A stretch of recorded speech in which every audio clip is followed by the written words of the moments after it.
a good man. He was wholly devoted to a God he loved, though he was told not to pray. Daniel prayed 1, 2, 3 times a day. And if I could tell Daniel one thing, this is what I would say. Hey Daniel, go open your window toward Jerusalem.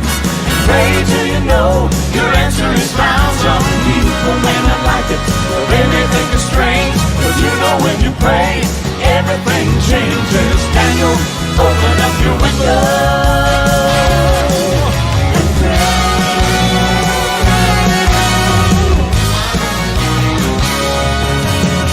Punishment was coming, throw Daniel in the den of lions awaited him, but Daniel trusted his God through and through, and God sent an angel to the rescue.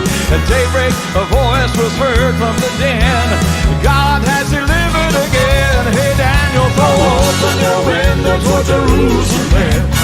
Pray till you know your answer is found. Some people may not like it, they may think it's strange, but you know when you pray, everything changes. Daniel, open up your window